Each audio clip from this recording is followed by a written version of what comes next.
Senhor presidente, eu quero cumprimentar todos os convidados, cumprimentar os nossos colegas senadores e ser muito breve, muito objetivo. Quero me solidarizar com todas as questões colocadas aqui pelos nossos colegas, mas pontuar, aproveitando a oportunidade do diretor do DENIT, colocar uma questão que aflige e revolta o povo do meu estado, o Maranhão. Nós temos 10 BRs.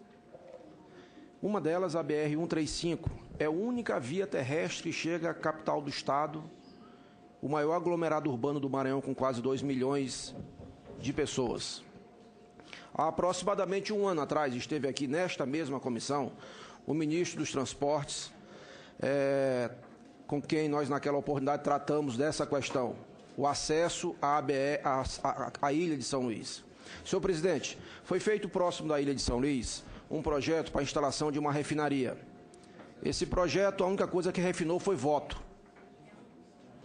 O povo do Maranhão assistiu aquilo e, ansioso, acreditou que poderia ter um empreendimento daquele porte e que poderia gerar milhares e milhares de emprego. Para dar mais credibilidade e fazer mais a população acreditar naquele empreendimento, foi iniciada uma obra de duplicação da BR-135 que liga São Luís a Bacabeira, local onde seria instalada a refinaria. Isso vem desde 2010, portanto, vem refinando voto a 2 eleições. Eu mesmo fui candidato a senador em 2010 e 2014 e fui vítima dessa prática. Quando chega agora em 2014, após as eleições, antes do Natal, ou melhor, entre o Natal e o Ano Novo, é anunciado que aquilo não passou de um sonho de verão ou um pesadelo. Não existe refinaria coisa nenhuma. Aí ficou lá no meio do caminho a duplicação da BR-135. Eu, pessoalmente, fui agora viajar de carro, mais uma vez. Num trecho que é para a gente passar 20 minutos, eu passei mais de 4 horas. Então, você imagina, na Semana Santa, o desespero da população, a revolta da população com aquela situação. Não é só por causa da perda de tempo, é porque ela está se transformando numa rodovia da morte. Neste final de semana, mais uma vítima fatal nessa rodovia, que eu quero me solidarizar com a família de Ana Lúcia Duarte Silva, bailarina, professora, que foi assassinada, vítima de latrocínio, num trecho em que o carro praticamente é obrigado a parar. Então, isso é constantemente, é uma constante naquele trecho rodoviário. Eu quero dizer, senhor presidente, senhores senadores, meu caro Walter, diretor-geral do DENIT, eu já falei com Vossa Senhoria Augusto sobre esse assunto. Sei que, pessoalmente, Vossa Senhoria tem empenho na solução do problema, assim como o ministro, mas além de uma questão de obrigação do Executivo, trata-se de uma BR, uma questão moral subjacente, porque trata-se da população do Estado que deu a maior votação do Brasil para a presidenta Dilma, o Estado do Maranhão, que é a única obra estruturante do governo federal no Maranhão. O único acesso rodoviário para a capital do estado do Maranhão, São Luís, que tem na ilha 4 municípios. Nós estamos tendo um prejuízo monumental. As pessoas não toleram mais essa situação. E aqui eu falo em meu nome, em nome de todos os senadores do Maranhão, em nome do governador do estado, em nome dos deputados federais, dos deputados estaduais, de toda a população. Essa população que eu represento aqui, mas também a presidente da República representa. E que nós não podemos mais tolerar a Ilha do Amor, tão conhecida, ser transformada na Ilha do Clamor. Hoje é um clamor para que isso seja resolvido. Nós vimos recentemente a presidenta da República, Dilma, e a São Luís inaugurar uma obra importante no terminal do Porto do Itaqui, que é o Tegran, Terminal de Grãos do Maranhão. Antes do Tegran, por essa rodovia, andavam 200 carretas, muitas de soja, que vem do sul do Maranhão, para ser o produto exportado pelo Porto do Itaqui. Pois muito bem, após essa inauguração, que aconteceu há pouco tempo, por essa mesma rodovia andam mais de 800 carretas. E com a operação de mais 2 terminais este ano, serão 1.600 carretas de maioria de soja. Então, eu quero aqui expressar o sentimento de revolta, muito maior que de indignação com essa situação. Esta semana, falei com algumas pessoas do DENIT, do Maranhão. Eu sei que Vossa Senhoria vai dizer que a empresa contratada, que é um consórcio, ela que estava com muito dinheiro para receber e, claro, parou as obras. É evidente, o ministro disse aqui que em 2015, em dezembro, terminava. Nós estamos em 2016 e está lá a obra no meio do caminho, parada, paralisada. E aí, o DENIT não deve mais um centavo para a empresa, está absolutamente quite, mas é preciso que a gente reconheça um problema real. A gente não pode tergiversar. Nós estamos vivendo um momento de absoluta insegurança jurídica no país, instabilidade política de toda ordem, um governo que está aí como que aparando pratos diante de uma prateleira, com muitas dificuldades. Agora, as empresas, qualquer que seja ela, fornecedora de serviço, prestadora de serviço, tem insegurança. É preciso que a gente fale de frente o que precisa ser feito. Ou seja, este governo pode estar hoje, amanhã pode não estar. Mas e o prestador de serviço? Vai simplesmente ficar esperando derreter a situação? Nós vamos saber se é necessário uma reunião lá no DENIT, com toda a bancada federal, de senadores, de deputados, com o governador, para dar o mínimo de confiança para o contratado, que é o consórcio, que eu não sei nem o nome, Serveng e a Terpa. Eles precisam de ter alguma segurança, porque definitivamente, do jeito que está, não pode continuar. Eu, para concluir, digo que recebi essa semana mesmo, na própria segunda-feira à tarde, diante de tanta revolta de todo mundo, uma ligação do gabinete da presidente, do ministro Jacques Wagner, com quem já tratei várias vezes esse assunto, com ela própria, a presidente, já disse, a bancada já tratou, o governador tratou, o governador ia até entrar na justiça contra essa situação, porque não tem mais o que fazer, nós não temos mais o que fazer. E o povo cobra de quem? O povo cobra da gente.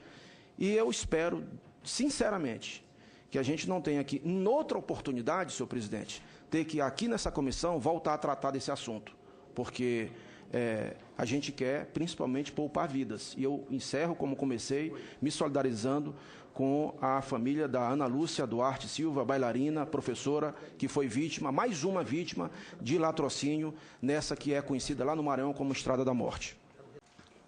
Senador, Dr. Walter Cassimiro. Como o senhor mesmo colocou a questão da dificuldade que teve o ano passado o DENIT para poder honrar seus compromissos e não foi diferente lá no Maranhão, na 135, isso provocou, né, uma paralisação pela empresa da obra de duplicação, né, daquele trecho, e acabou gerando também, né, um problema de manutenção dos contratos que era um crema naquele trecho que liga o porto, né, até Estiva. E que culminou, né, na necessidade de cancelamento do contrato do crema, que é uma manutenção estruturada naquele trecho, que a rodovia precisa dessa manutenção estruturada. A gente sabe o nível de degradação do pavimento, a quantidade de buracos que tem lá, então precisa de uma intervenção mais pesada naquele trecho de Estiva até o quilômetro 0, né, da BR-135, e que, infelizmente, culminou na necessidade do DENIT cancelar esse contrato por inadimplência da empresa que estava lá, de inadimplência técnica. Ele não fez, não performou, e a gente teve que cancelar o contrato. E tivemos que entrar com uma nova licitação para fazer uma manutenção, vou chamar aqui de tapa-buraco, que a gente chama de PAT, que é um plano de trabalho, para poder dar condições de trafegabilidade naquele trecho, na rodovia.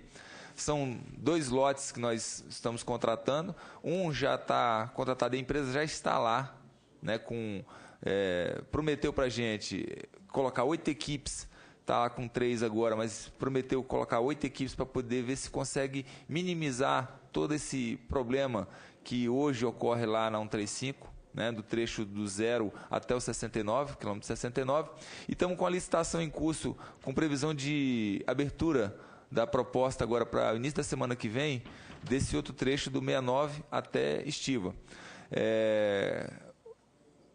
Nós estamos tentando decretar uma emergência, caso essa licitação não venha a ter um sucesso já na próxima semana, desse segundo trecho, para poder também dar uma resposta imediata, já que a gente teve que cancelar esse contrato de manutenção estruturada, que era o crema, nesse trecho.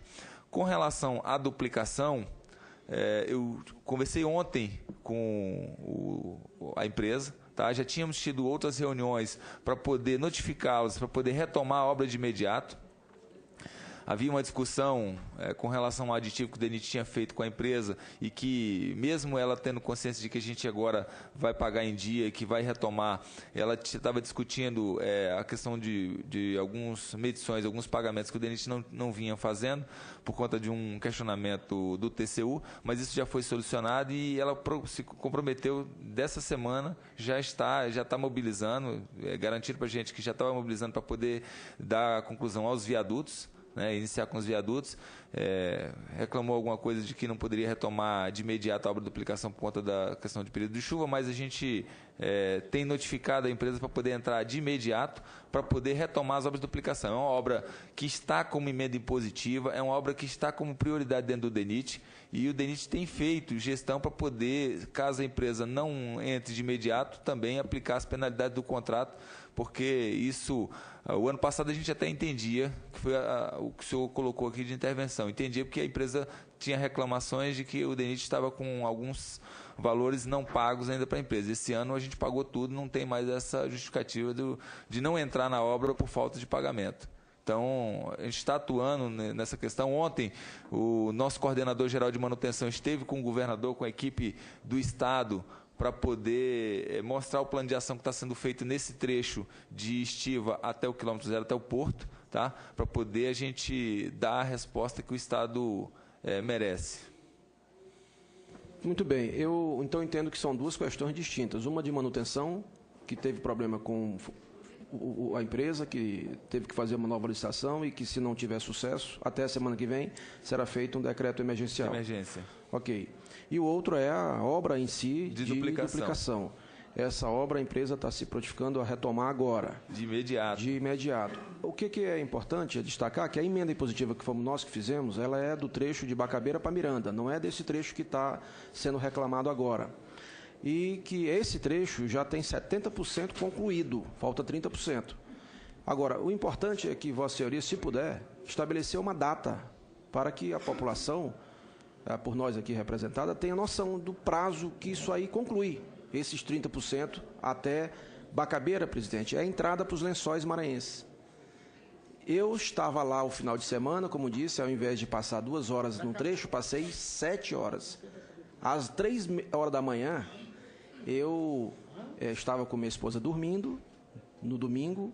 A minha filha, que vinha também de lá, ligou porque estava com os pneus do carro furado. Furou tudo. Buraco que não acaba mais. E, para nosso desespero, exatamente no lugar que a professora foi assassinada. Ou seja, é necessário realmente que essa medida seja tomada, né? Eu acredito que, no que Vossa Senhoria está dizendo, o ministro Jacques Wagner me disse a mesma coisa. O governador também recebeu a mesma informação, a bancada federal, enfim. Agora, é importante a gente saber se isso aí tem prazo, se a empresa tem um prazo para concluir esses 30% desse trecho de São Luís até Bacabeira, que é a entrada dos Lençóis Maranhenses. A gente está estimando que esses 30% a gente consegue até o janeiro do ano que vem, a conclusão desses 30%. Tá, que é a parte da duplicação. Apesar do senhor ter colocado que a emenda impositiva foi do trecho para frente, mas na verdade houve uma alteração na funcional, na ação orçamentária, em que incluiu todo o trecho. Tá? Então, ele juntou os 2 trechos que eram tratados como ações separadas e ficou um único trecho.